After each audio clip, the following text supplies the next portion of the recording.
দাদাটা একদম বোকা, তাই লেবু নিয়ে ফিরতে পারেনি। আমি লেবু নিয়ে ফিরবই, কিন্তু কিন্তু পথ আর শেষই হয় না। ওহ, এত ধকল! আরে ওই তো পাহাড়ের মাথায় গাছ দেখতে পেয়েছি। ব্যাস ব্যাস ব্যাস, এবার আর কি?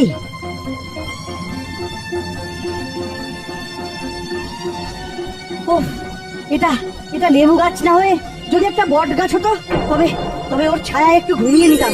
ও আরে, এ কি হচ্ছে? লেবু গাছটা তো বট গাছ হয়ে গেল, এখন কি করব? উহ, উহ, উহ, এদিকে এদিকে আমার যে খুব ঘুম পাচ্ছে। ও ও চোখ যেন বুজে আসছে।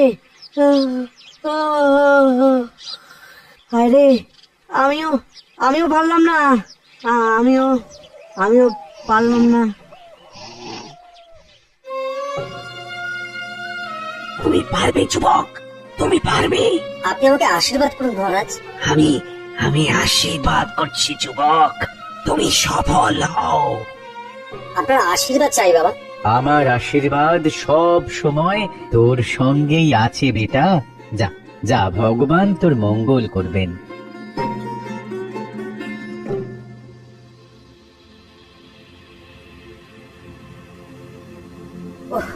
কি কঠিন এই পথ, তবে পরিশ্রম করার অভ্যাস আছে বলে এখনো শরীরটা তেমন ভেঙে পড়েনি। খিদের তেষ্টা পাচ্ছে বটে, তবে সেসব আমাকে জয় করতে হবে।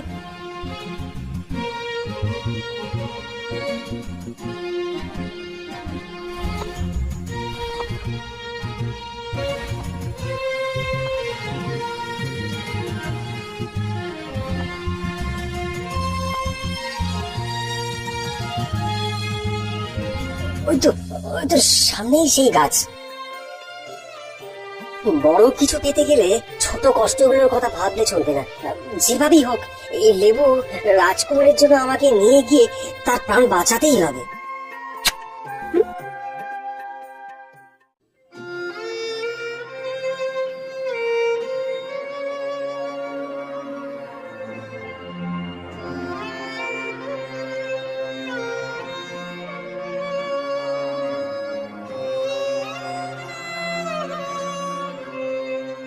ধন্য ধন্য তুমি যুবক, ধন্য। ওরে ওরে, কে কোথায় আছিস? শাঁখ বাজা, হলুদে গোটা রাজ্য আলোর মালায় সাজিয়ে তোল।